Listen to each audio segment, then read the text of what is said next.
Bonjour à tous et bienvenue sur une nouvelle vidéo de podcast créatif sur ma chaîne Miglis Tricote.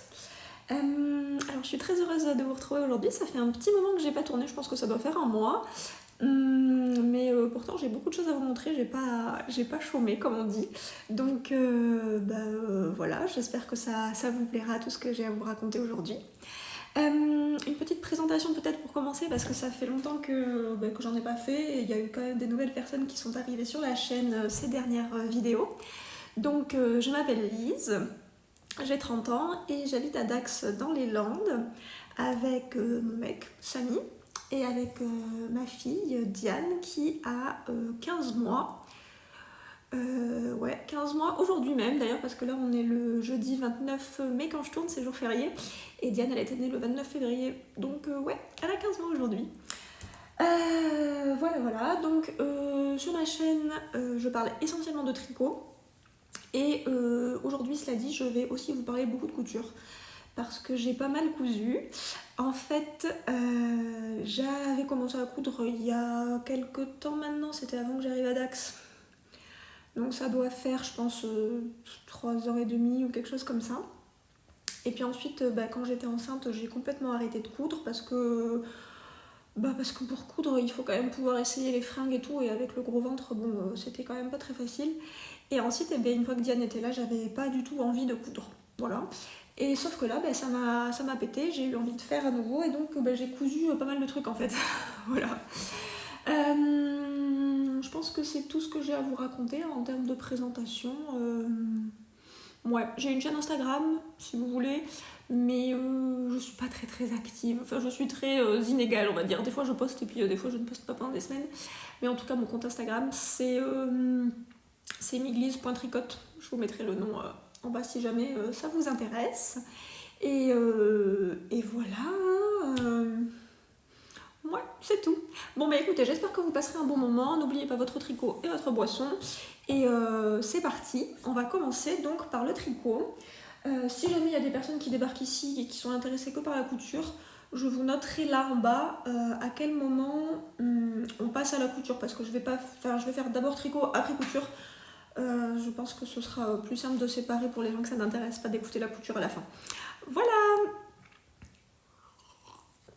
Allez, je m'abreuve un peu parce que j'ai perdu l'habitude de bavasser toute seule. Donc déjà, premier ouvrage terminé. Oh, ça commence mal, attrape mes papiers. C'est le pull Paris-Brest de Loli Lafay. Voilà, donc j'avais imprimé le patron. Le pull Paris-Brest de Loli Lafay que j'avais, je pense, commencé déjà lors de la dernière vidéo. Qui est donc un pull en fingering qui se tricote de bas en haut. Et donc qui a des rayures absolument magnifiques. Je n'arrive pas à mettre mon pull dans mon cintre. Je vais plutôt mettre le cintre par en bas. Donc le pull Paris-Brest de Loli Lafay. Je l'ai fait moi, comme vous pouvez le constater,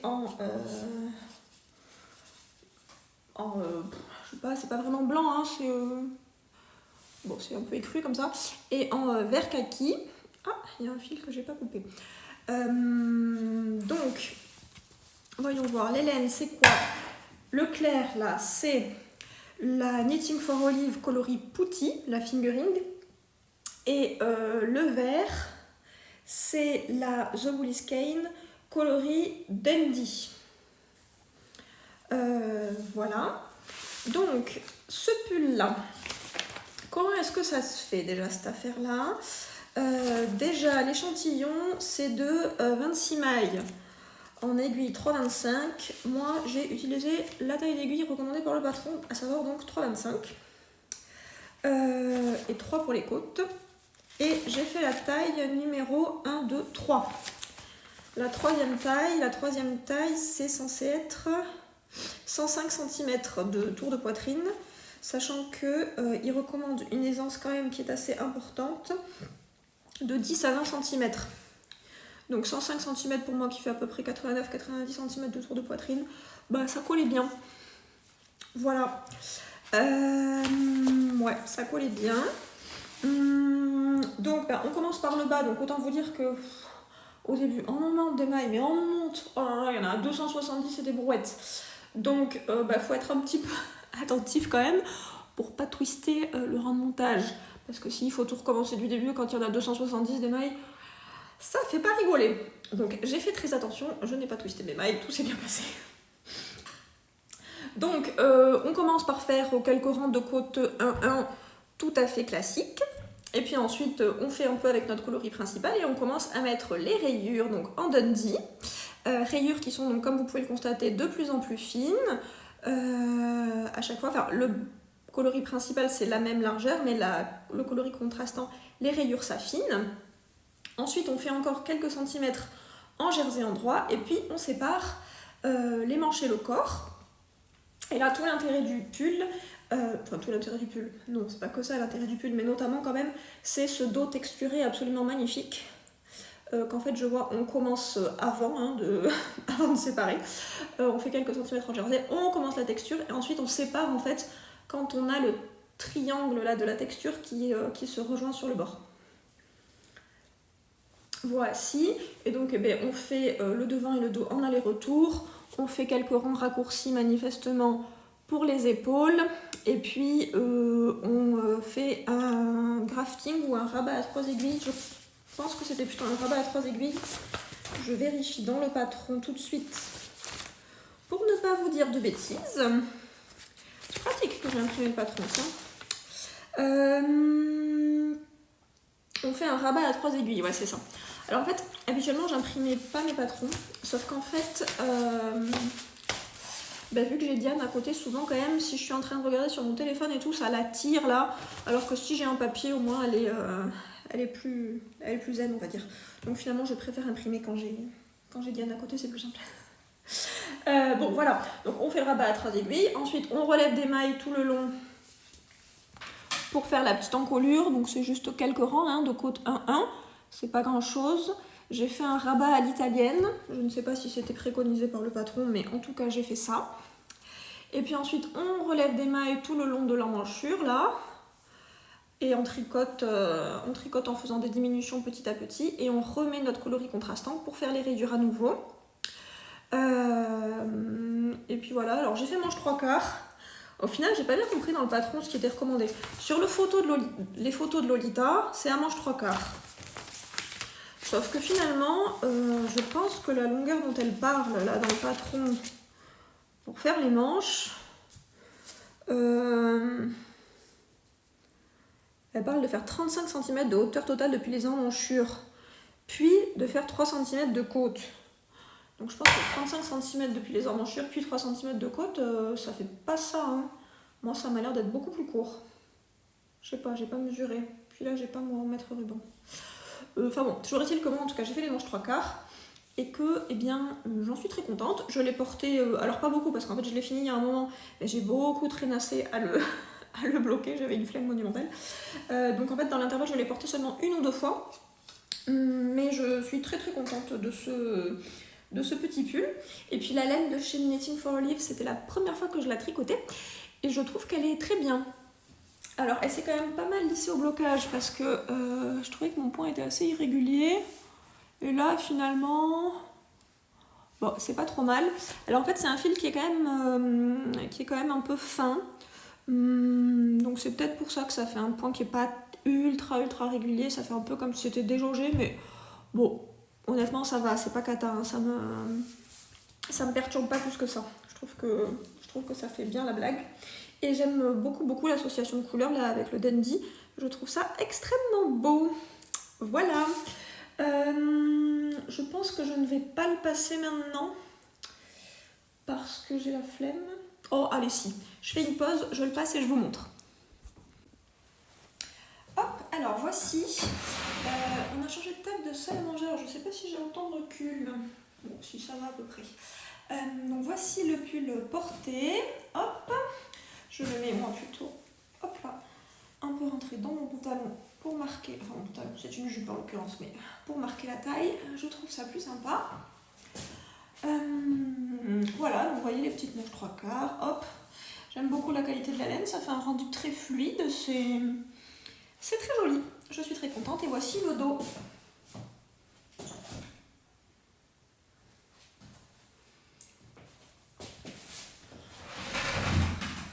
Voilà, Voilà, donc bah écoutez, comme d'habitude avec Lolita, patron très bien expliqué, il n'y a rien de... Il n'y a rien à signaler de particulier, hein. J'ai pas eu de difficulté du tout. J'avais quand même juste essayé pour les changements de couleur. Là, moi, c'était la première fois que je faisais des rayures. J'avais essayé la technique où il est recommandé de glisser 3 mailles au début du rang pour que ça se voit pas trop. Bon, écoutez, après blocage, je trouve que ça marche plutôt bien, hein. Ça se voit pas tant que ça, les endroits où j'ai changé de couleur.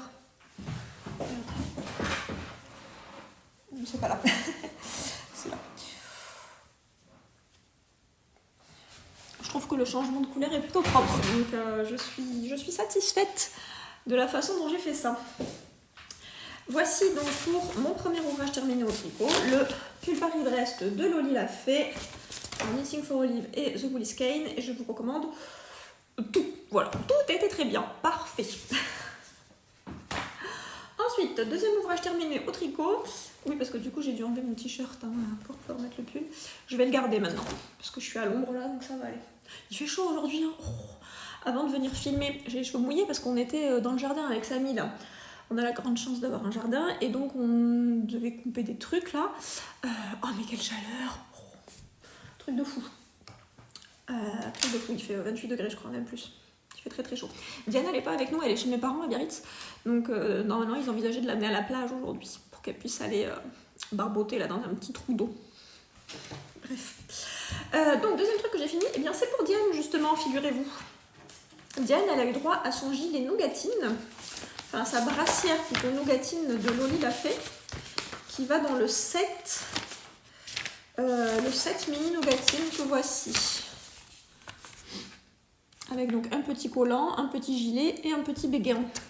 J'avais déjà fait dans la version nouveau-né, enfin vraiment tout petit, le gilet plus les collants pour Diane. Et là j'ai fait que le gilet. Gilet que je lui ai fait dans la taille... Quelle taille j'ai faite déjà? 18 mois. C'est l'avant-dernière taille, ça va jusqu'à 24 mois. J'ai fait la taille 18 mois. Et l'échantillon, c'était quoi déjà? Ah voilà, c'était 26 mailles en 3,25. J'ai pas fait d'échantillon, j'ai utilisé ce qui était recommandé par le patron. Voilà. Donc voici mon petit gilet, enfin le petit gilet de Dinou plutôt. Tac. Voilà, donc dans un très joli rose qui est un écheveau de chez Une Louve dans les Bois, qui était dans son calendrier de l'Avent 2024. J'avais pris, enfin je sais pas s'il y avait plusieurs formules, mais j'avais pris en fait un écheveau par semaine. Comme ça c'était un écheveau plein, moi les mini ça m'intéresse pas. Mais vu qu'elle avait ça, c'était cool. En fait c'était une histoire de voyage autour du monde je pense. Et ça c'était inspiré donc par le lac Nakuru au Kenya. Voici la photo. Et donc j'avais un écheveau et pour la taille de Diane, eh bien, un écheveau c'était assez parce que j'ai un reste. J'ai ça comme reste. Mon reste ressemble à rien parce que je l'ai filé à Diane pour qu'elle joue avec. Oui, parce qu'un rose pareil, je pense que j'en ferai rien d'autre. Hein. Pour moi, c'est pas vraiment mon délire ce genre de couleur. Mais pour la petite, c'est super. Donc voici. Alors, on commence par monter les côtes en haut. Voilà. Et puis ensuite, eh ben, ça fonctionne sur le système du raglan et en aller-retour, puisqu'on a la petite bande de boutonnage là sur le côté. Donc en aller-retour jusqu'à la séparation du corps et des manches, ensuite le corps en aller-retour, et puis les manches eh bien, en rond, en faisant des petites diminutions.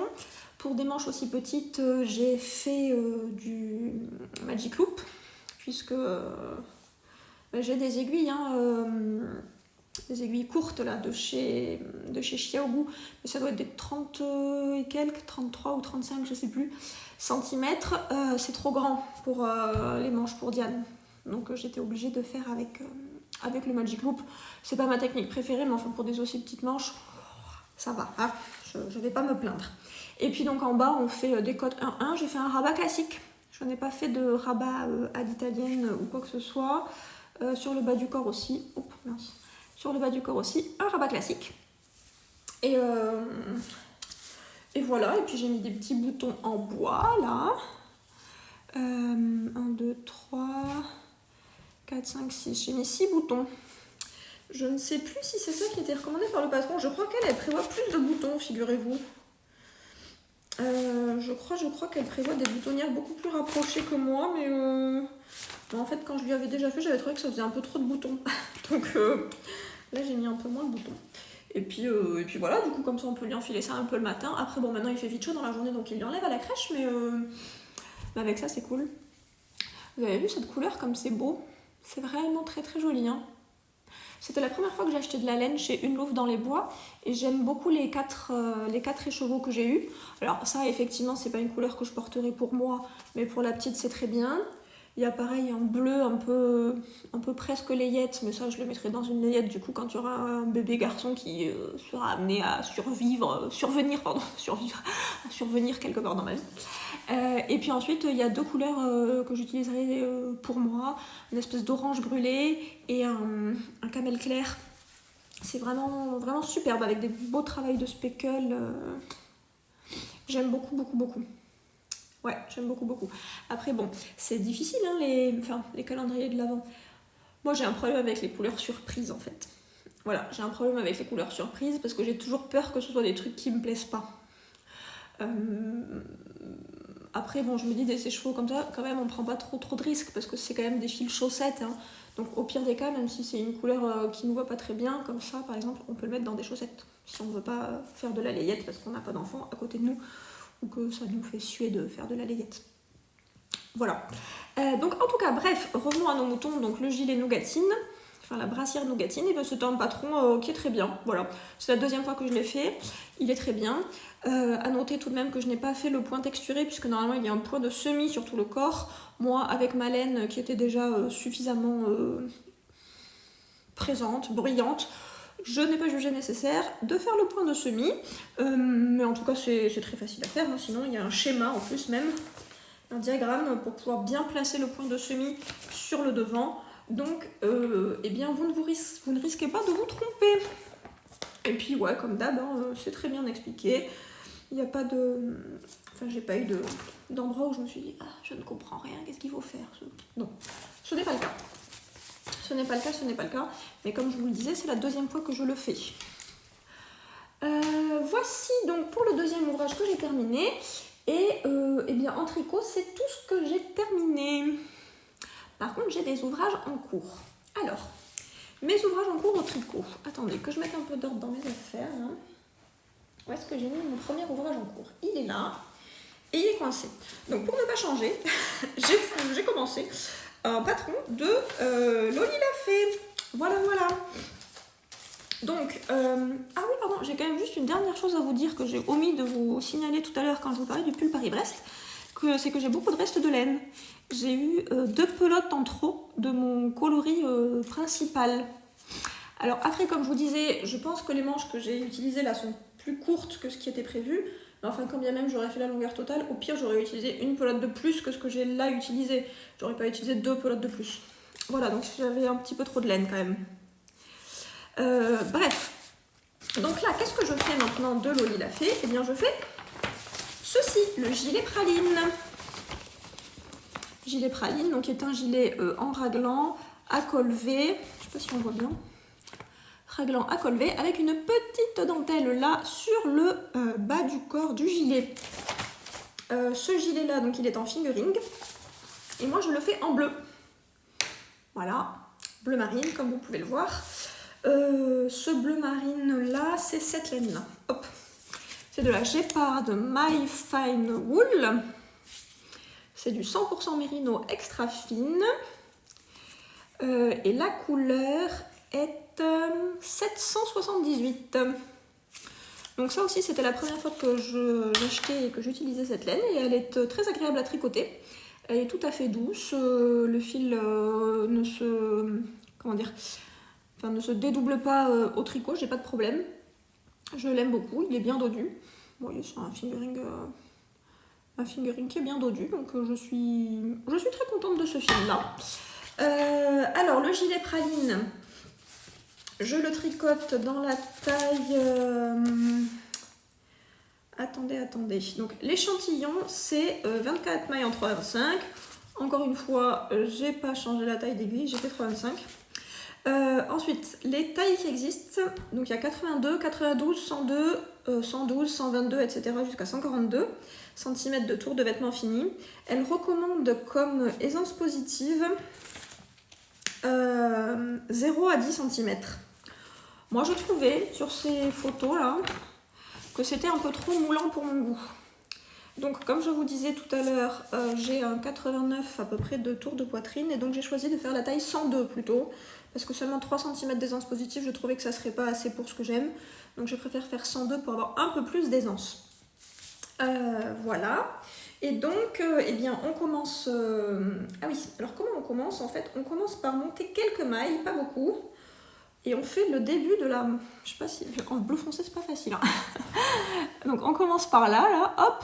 Et puis on commence par faire juste cette bande-là, en fait, le long de mon doigt, là, tac, tac, tac, tac, tac, pendant je sais pas combien de centimètres, jusqu'au par là peut-être. Ensuite, on laisse en attente et on relève les mailles ici. Je pense d'ailleurs que ce serait plus simple de faire un montage provisoire que de relever les mailles sur ce rang de montage, mais bon, bref. On relève les mailles ici et puis on fait pareil, l'aller-retour, là, enfin la petite bande jusque là.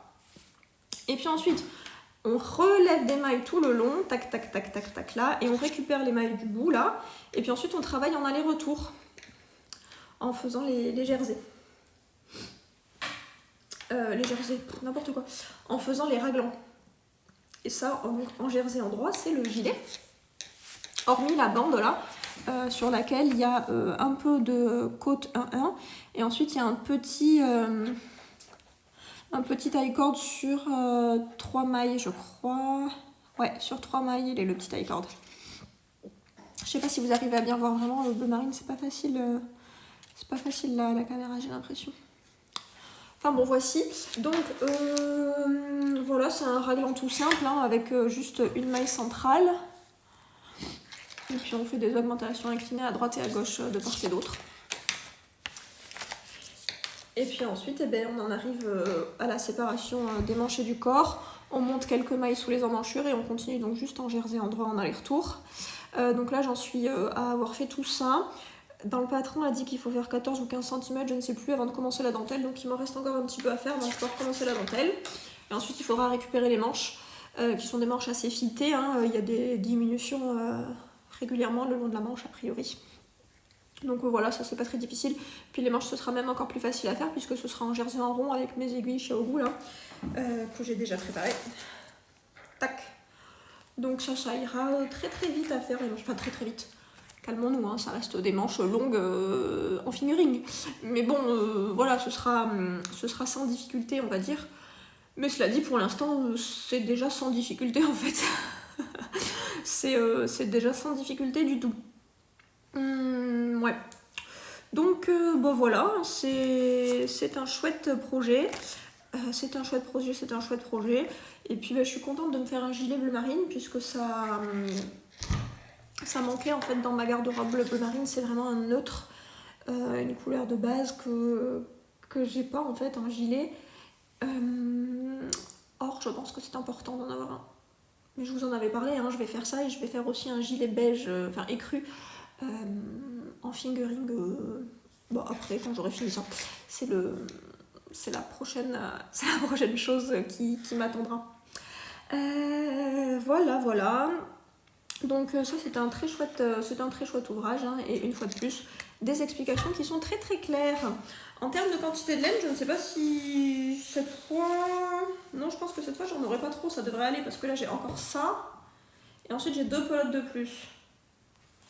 C'est des pelotes de combien? Où est-ce qu'il est mon papier tout à l'heure? Il est là. C'est des pelotes de 50 grammes, 233 mètres. Donc vu que le corps est quand même assez court et qu'ensuite il y aura juste les manches, je pense que je devrais pas avoir trop de reste, mais je devrais pas manquer en tout cas normalement. Donc ça c'est cool. Ouais, je sais pas comment ça se fait. D'habitude avec Lolita c'est plutôt... c'est plutôt juste, hein, les quantités de laine qu'elle recommande. Mais là, je sais pas pourquoi, avec mon pull Paris-Brest, j'ai autant de reste. Je sais pas comment je me suis débrouillée.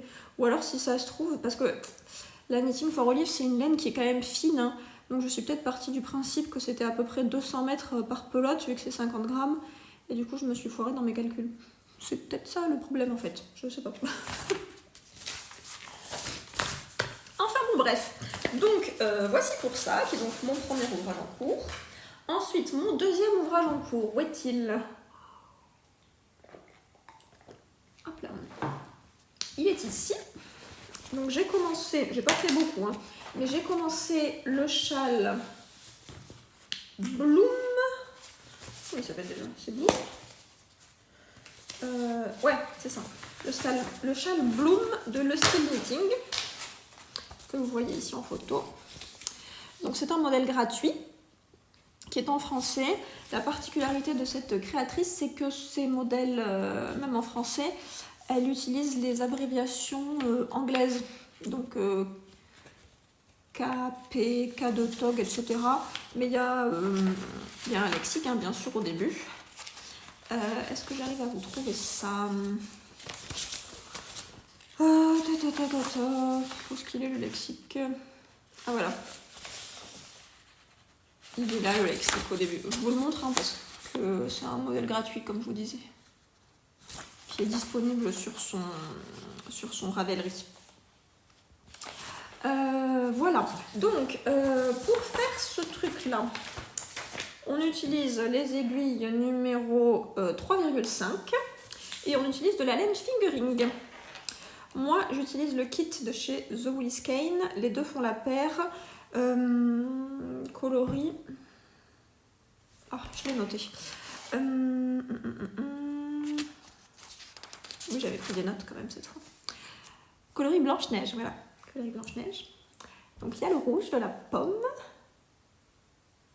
Ah, il est 18h, alors la couleur n'est peut-être plus très bonne. Voyons, est-ce que comme ça vous voyez mieux le rouge? Ah, je sais pas. Je sais pas si la couleur est très bien là. Ah, bah tenez, là c'est mieux en fait. Hop, voilà. On bouge plus. Le rouge très beau. Et le contrastant, c'est cette espèce de bleu canard là. Je sais pas comment on dit ça. C'est un bleu assez chaud en tout cas, je pense. C'est joli, j'aime bien. Donc, comment ça se fait cette bête là? Donc j'en suis là déjà. Je vous montre. Donc en fait, on commence les pointes chacune d'un côté et on augmente, on augmente, on augmente. Et ensuite, à la fin, au milieu, on fera un grafting pour relier les deux pointes. Donc dans le patron, elle nous recommande de prendre la pelote par l'intérieur et par l'extérieur pour faire les deux trucs en même temps. C'est ce que j'ai fait au début avec le contrastant. Ça s'est emmêlé absolument dans tous les sens. J'avais des fils partout, des nœuds dans tous les coins, ça m'a extrêmement agacée. Du coup, j'ai arrêté cette blague là. Pour le rouge, je vais faire un côté puis l'autre.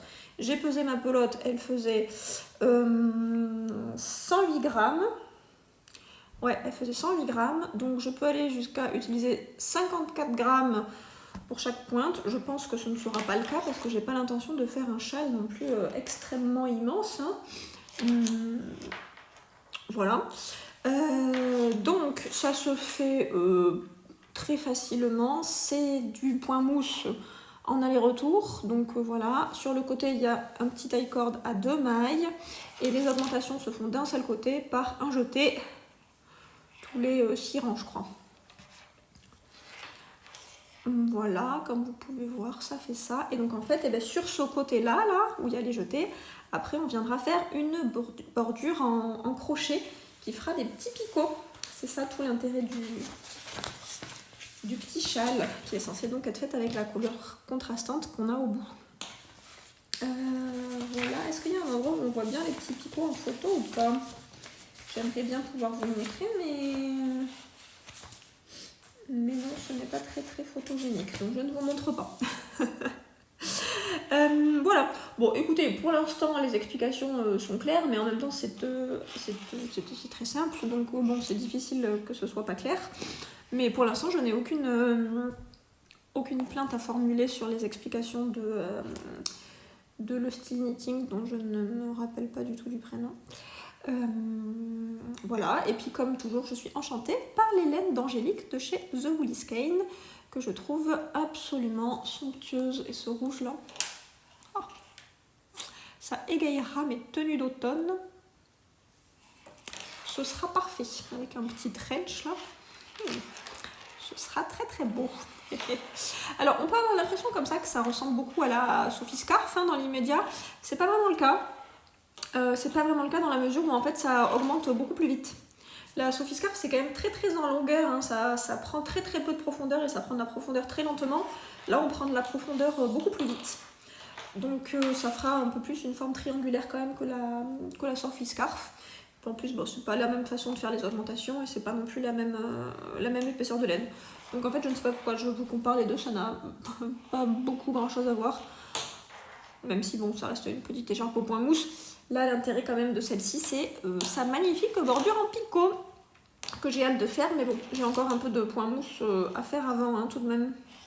D'ailleurs, je me dis que mon petit châle, là, ma petite Sophie Scarf, j'aime beaucoup la longueur, parce que j'ai pile de quoi faire, hop là, hop, donc je pense que je la prendrai comme modèle pour savoir où m'arrêter en longueur pour celle-là. Parce que je veux pas un gros truc, je veux juste un petit truc d'intersaison là que je pourrais mettre vite fait le matin. Donc ouais, je vais faire ça, je me baserai sur la longueur de ma Sophie Scarf pour choisir la longueur de ça, parce que là, elle recommande quoi? Elle recommande de faire 90 cm pour chaque pointe. Voilà, et ensuite de faire le remaillage ou grafting. Là, je sais pas du coup combien de centimètres ça fera. Moi, ce que je ferai, je me baserai sur ma Sophie Scarf. Mais je pense que ça fera peut-être à peu près ça, hein, parce que là, si on va de là à là, j'ai quand même déjà fait pas mal, hein, et là, j'ai pas du tout l'intention d'arrêter maintenant, donc on arrivera sûrement à peu près à 90. Bon, je sais pas, je regarderai et je vous dirai la prochaine fois. Voici, donc bah là pour l'instant, ce modèle, j'en suis contente aussi. C'est un petit modèle très facile qui me fait plaisir, mais c'est vraiment ce rouge, hein, je crois, qui me fait énormément plaisir aussi. Elle fait vraiment des coloris absolument magnifiques, angéliques, c'est trop cool. Bon là, ça fait un petit moment que j'ai pas acheté ces duos mystères, parce qu'en fait j'en ai pas mal encore que j'ai pas encore utilisé, et j'ai pas envie d'avoir plein de laine qui dorment dans ma boîte en plastique. Je veux les utiliser, donc je préfère en utiliser, puis après on verra. Mais là j'ai quand même j'ai pas un stock énorme, hein. Je suis pas des personnes qui ont un très grand stash, chacun fait bien ce qu'il veut, mais moi ça m'intéresse pas d'utiliser toute la place dans ma maison pour avoir de la laine partout. Mais quand même, j'ai une boîte en plastique qui doit faire à peu près cette taille là, qui est pleine de laine, et je veux pas que ça déborde. Voilà, c'est mon objectif, c'est que ça ne déborde pas de ma caisse. Voilà. Bref. Donc pour ça c'est bon, et je pense que pour les tricots j'ai terminé de vous raconter ce que j'avais à vous dire, parce que j'ai toujours mes chaussettes éléphants sur les aiguilles, mais elles n'ont pas avancé, donc je ne vous les remontre pas. Elles n'ont pas avancé parce que là j'étais fatiguée en fait ces temps-ci, et j'ai pas eu envie de me concentrer sur un jacquard difficile. Là vous avez vu les deux trucs au tricot que j'ai fait, enfin tous les trucs au tricot que j'ai fait, c'était des trucs très simples en jersey. Voilà, on n'est pas dans les choses difficiles, mais j'ai besoin de ça pour l'instant, donc voilà, quand je serai en meilleure forme, je referai des trucs plus difficiles. Là c'était pas le moment, et puis de toute façon, comme je vous en ai aussi parlé hein, une fois ou l'autre avant, j'ai envie d'avoir des modèles un peu plus simples pour l'instant, pour que ça rentre mieux dans ma garde-robe, parce que j'aime les motifs sur mes t-shirts, quoi, par exemple sur ça là, vous voyez, j'aime quand il y a des motifs, mais du coup je peux pas avoir et des motifs et beaucoup de dentelles et de trucs, ça fait beaucoup d'infos, donc voilà, je me fais des trucs un peu plus basiques pour l'instant, et puis après petit à petit je reviendrai sur des choses plus fun, entre guillemets.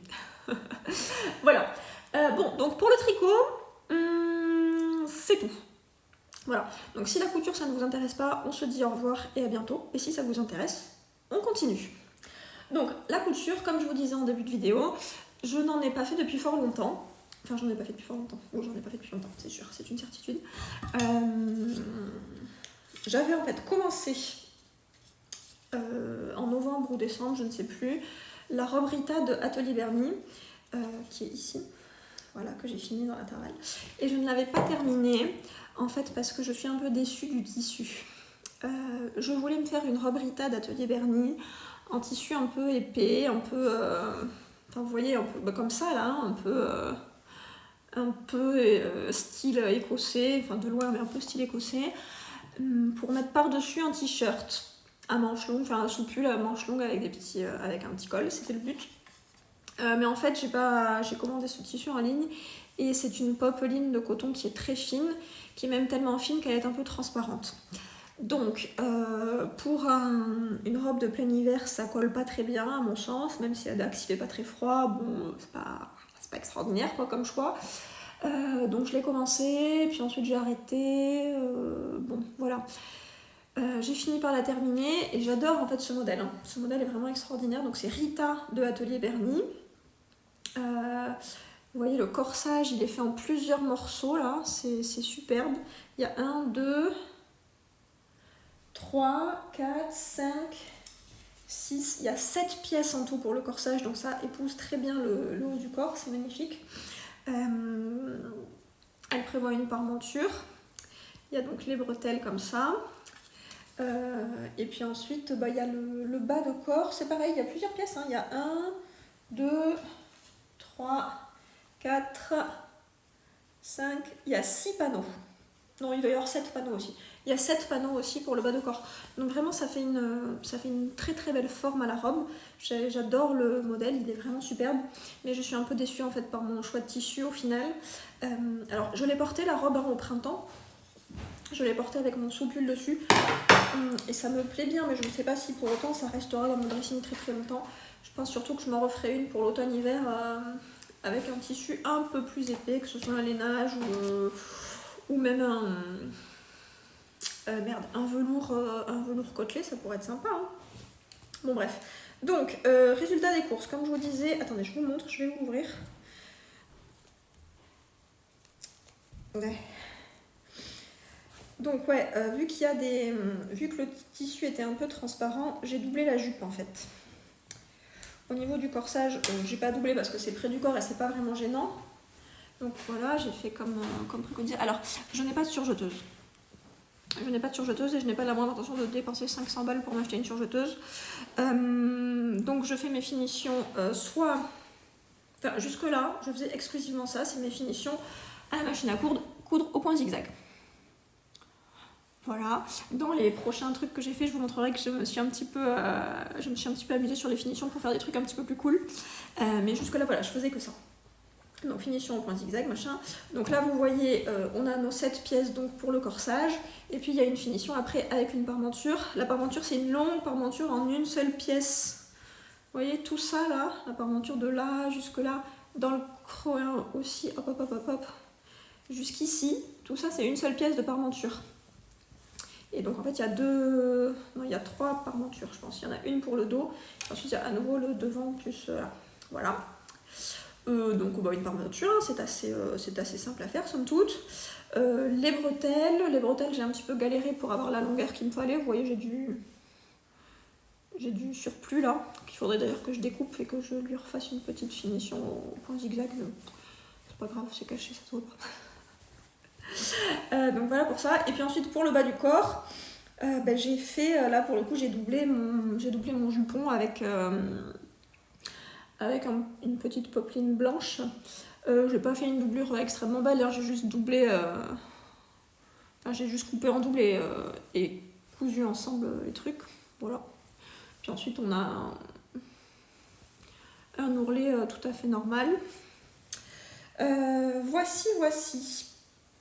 Donc ça, ma foi, je suis très très contente du modèle.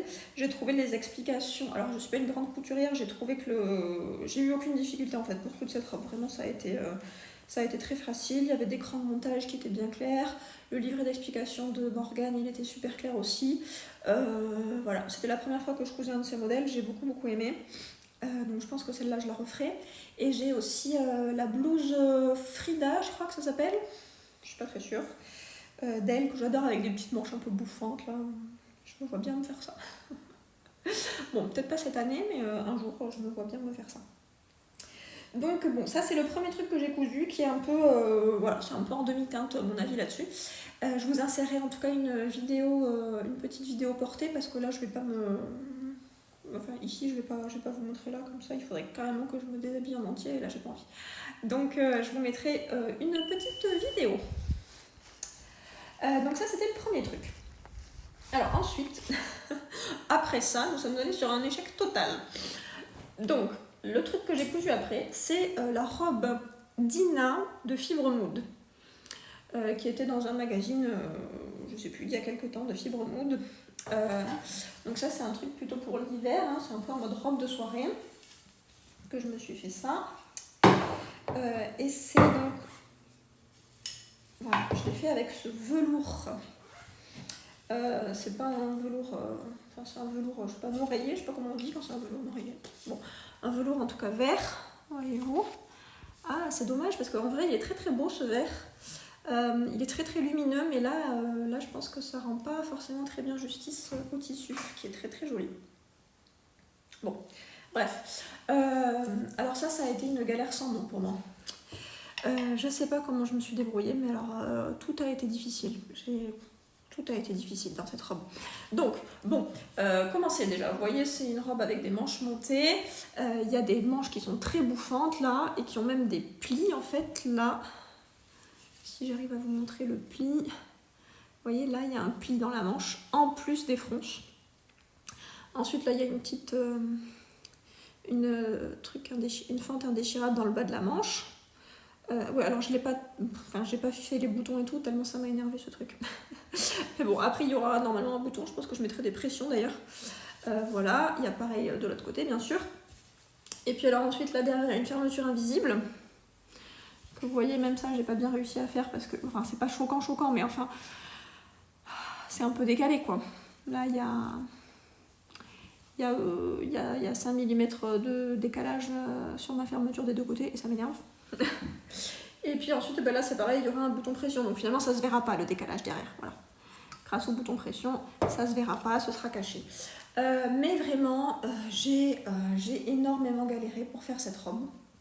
Je ne sais pas pourquoi. Alors ça commençait plutôt bien, hein. Là on fait des petites pinces sur le devant pour la poitrine, ok, facile, machin. Mais je sais pas, après le col en fait je l'avais commencé par le monter à l'envers. Donc je sais pas comment je me suis débrouillée, pourtant il y avait des crans et tout, mais je sais pas. J'ai pas été concentrée, je pense, au moment de le faire. Et je sais pas, les schémas là m'inspiraient pas, enfin je sais pas. J'ai monté le col à l'envers en tout cas, sauf qu'il m'a fallu une plombe avant de comprendre que c'est parce que mon col était monté à l'envers que je n'arrivais pas bien à lui parce qu'il est en deux parties en fait. Et du coup, je n'arrivais pas bien à coudre la seconde partie sur la première partie et à le replier. Enfin, ça n'allait pas. C'était affreux. Voilà.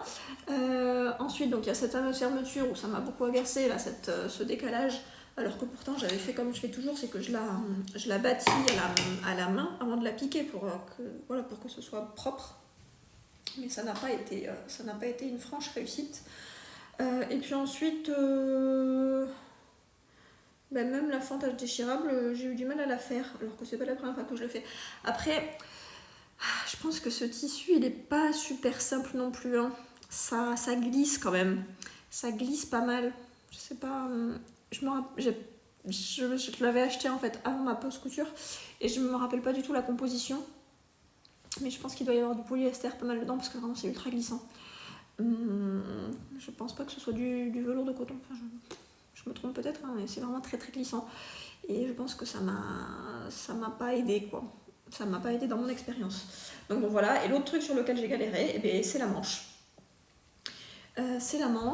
Parce qu'en fait, dans leurs explications, moi je trouvais pas ça très clair que ce qu'on nous faisait faire là en haut, c'était un pli creux. Parce que en fait, dans le haut de la manche là, on fait un pli creux ici, voilà. On préforme le pli creux. Et ensuite, on fait des petites fronces pour faire rentrer ça dans notre entournure. Mais je sais pas, j'ai mis une éternité à comprendre que c'était un pli creux, le bazar qu'on me faisait faire là. J'ai galéré vraiment, j'ai galéré de ouf quoi. Donc finalement, cette robe, je ne sais pas vraiment si je la porterai ou pas. Enfin, pour l'instant, je me remets un peu de mes émotions. Je pense que quand l'automne-hiver viendra, je serai contente de la mettre pour sortir. Faudra juste que je lui mette des petits boutons. Parce qu'après, les petits défauts, au final, ils vont pas trop se voir, hein. Les quelques millimètres d'écart là sur la fermeture, sur le coup, ça m'agace. Mais j'ai bien conscience que ça ne se verra pas après. Bon, donc là, les finitions, c'est pareil. À l'intérieur, c'est... vous allez rien voir. C'est au point zigzag. Voilà, j'ai tout fait au point zigzag comme finition. Pardon, je suis en train de... Ah si, c'est bon, j'ai cru qu'il y avait un endroit où je n'avais pas fait le point zigzag, mais si, je l'ai fait partout, heureusement. Bon voilà, de toute façon là c'est pas la saison pour la porter, hein, donc j'ai le temps de m'en remettre avant de la porter éventuellement à l'automne-hiver prochain. J'espère, je sais pas.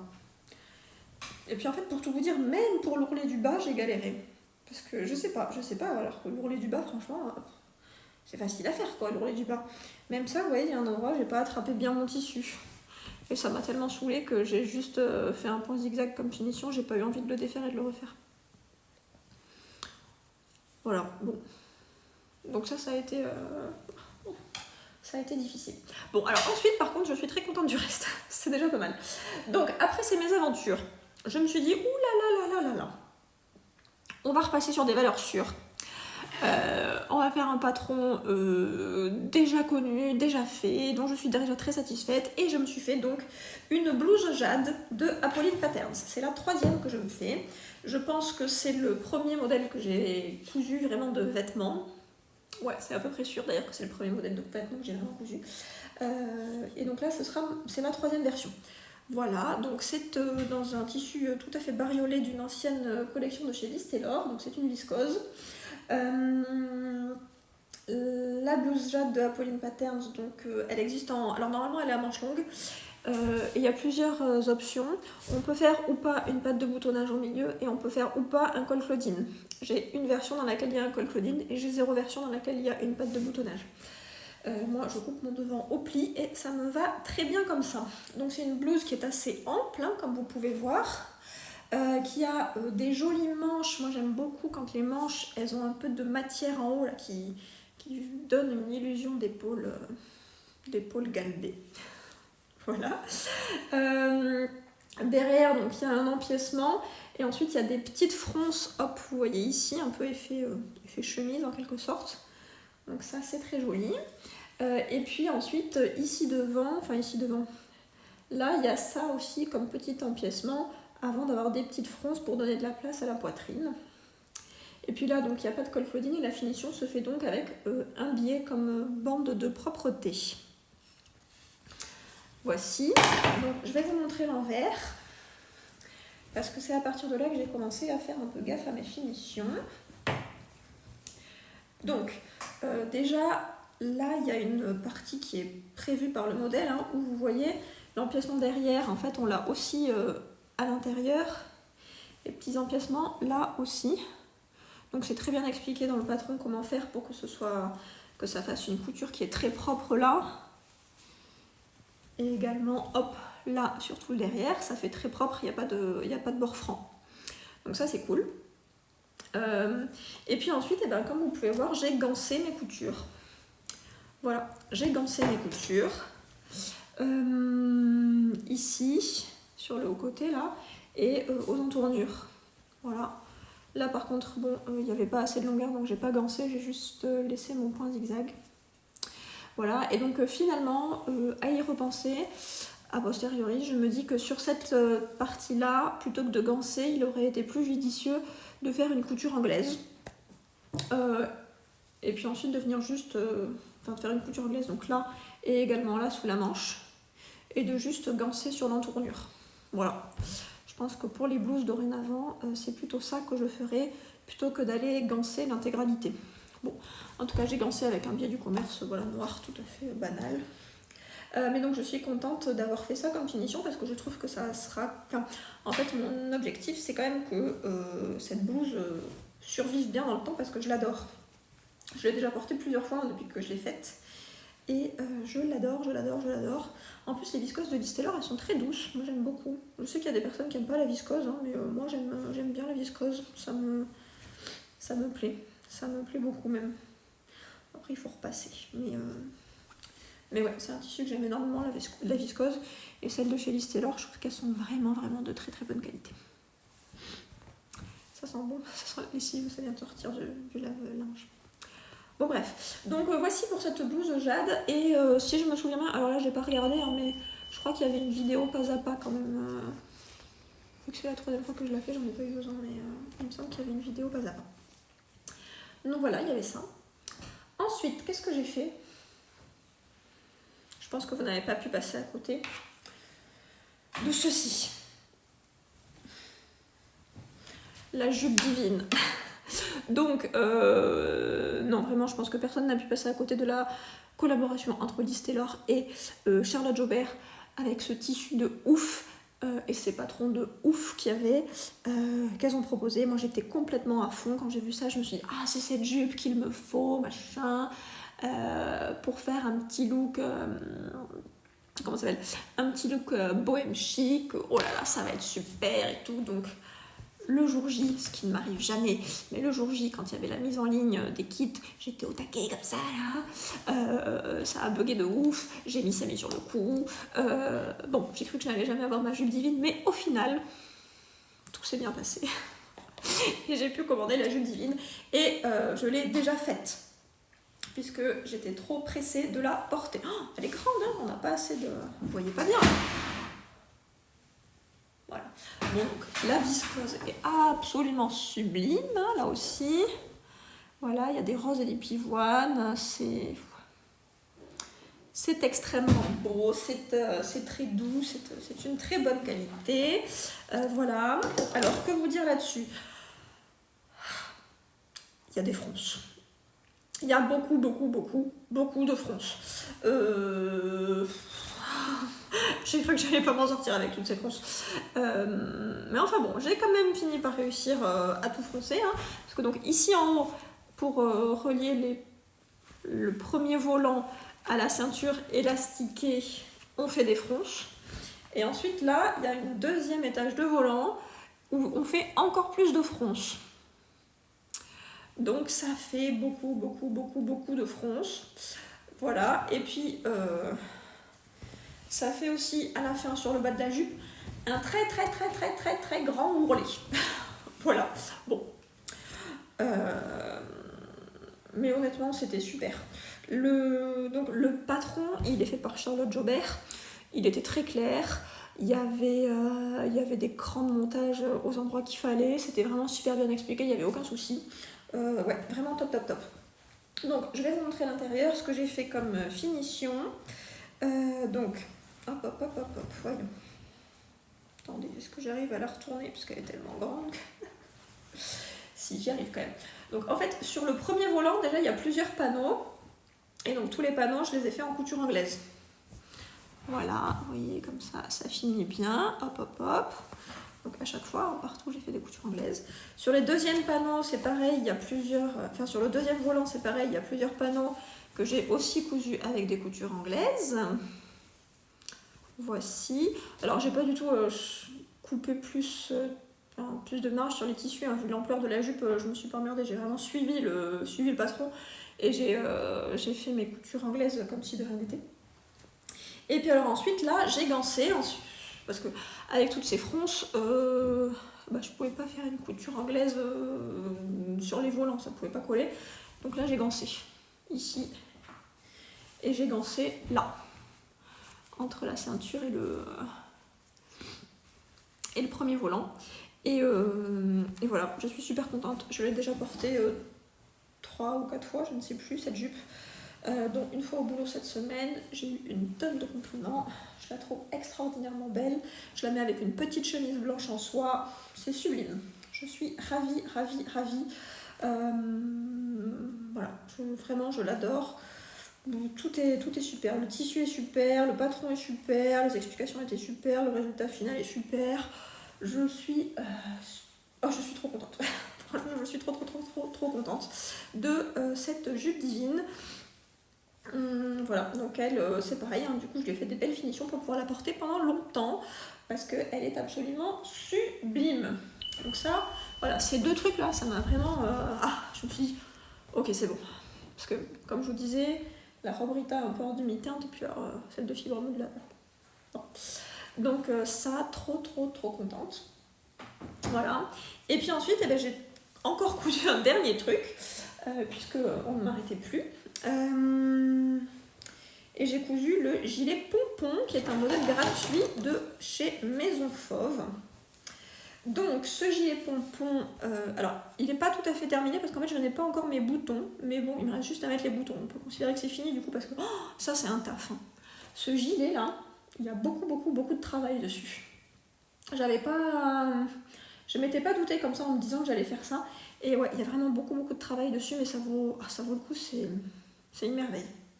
Donc, le voilà. J'ai utilisé comme tissu lin viscose des coupons de Saint-Pierre. J'avais acheté un coupon de 3 mètres. Donc, le reste est en train d'être cousu. Je me fais un pantalon gabin de chez Apolline Patterns, mais je vous le montrerai la prochaine fois. Donc voilà, ça c'est pour le tissu extérieur. Et pour la doublure, c'est une popeline que j'avais quelque part dans ma maison. Voilà, où il y a des petits citrons. Mais c'est l'intérieur, ça ne se verra pas. Ou presque pas, peut-être un tout petit peu là aux entournures, mais enfin, 3 fois rien. Donc je suis très contente de ce tissu, je pense que la couleur m'ira bien, je suis ravie. Donc c'est un gilet qui est entièrement doublé, hein, comme vous pouvez le voir. Donc là, pas besoin de s'emmerder pour les finitions. Donc il y a des... J'allais dire des fentes. Non, pas des fentes. Des pinces, voilà. Des pinces ici, là, et dans le dos aussi, il y a des pinces, voilà, là. Dans les pinces du dos, on prend les petites lanières, là, qui font vraiment gilet, du coup, derrière. Les lanières, je sais pas, ça doit avoir un nom spécifique, mais je ne sais pas quel est le nom de ces lanières. Bon, en tout cas, dans les pinces du dos, on prend les petites lanières. J'ai pas encore mis les petits trucs pour accrocher les lanières, mais bon, voilà, je les ai achetés. Voilà, et puis dans la doublure aussi, il y a des pinces bien sûr, et c'est extraordinaire à coudre. J'ai adoré coudre ce truc, j'ai adoré. Il y a des fausses poches passepoilées là, c'était la première fois que j'en faisais. J'ai suivi la vidéo pas à pas de la dame de Maison Fauve, je ne sais pas comment elle s'appelle. J'ai suivi, en fait tout ça, je l'ai fait que avec la vidéo, j'ai pas du tout regardé le livret. C'était super bien, j'ai adoré l'expérience. Et donc grâce à elle, en tout cas, je trouve que j'ai plutôt bien réussi mes poches passepoilées. Hein. Bon, c'est la première, mais franchement, je suis contente du résultat. Je trouve ça satisfaisant. Ça, c'est suffisamment bien pour mon goût, on va dire ça comme ça. Voilà, tout est trop beau, vraiment. Et puis le fait que ce soit entièrement doublé, ça fait une super belle finition, c'est magnifique.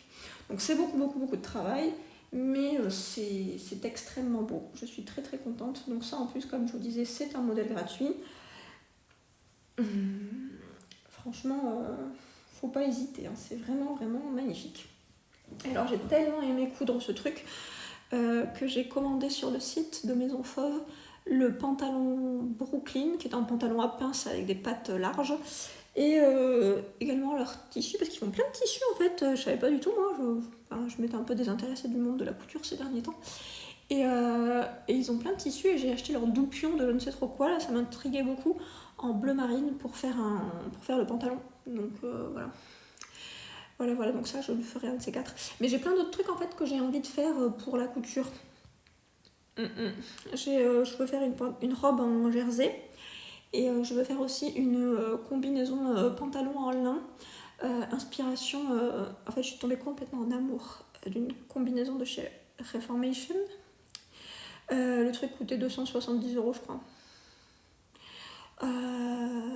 Donc j'ai acheté du lin lavé chez les Coupons de Saint-Pierre, et j'ai acheté un patron chez Atelier Charlotte Ozou pour pouvoir faire la même chose, ou à peu près la même chose, ou en tout cas un truc qui sera suffisamment proche pour m'enlever de la tête cette combinaison de chez Reformation à 270 €.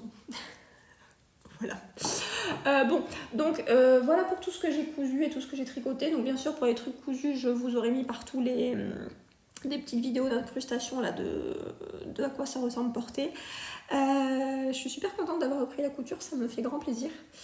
Et puis je suis super contente d'avoir refait une vidéo aujourd'hui, parce que ça fait longtemps qu'on ne s'était pas parlé.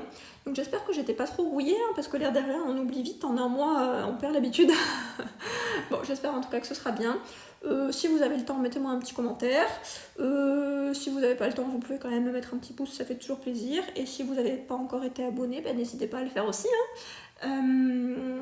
voilà, je vous dis à dans quelques temps pour des nouvelles vidéos. Moi, comme d'hab, je fais pas des vidéos régulières. Je vois pas l'intérêt de venir toutes les semaines pour vous raconter que j'ai avancé de 3 cm sur mon tricot. Je ne suis pas une assez grande tricoteuse pour ça, je n'avance pas assez vite sur mes ouvrages pour ça. Donc on se reverra un de ces quatre quand j'aurai des choses à vous montrer. Je vous embrasse, bye bye!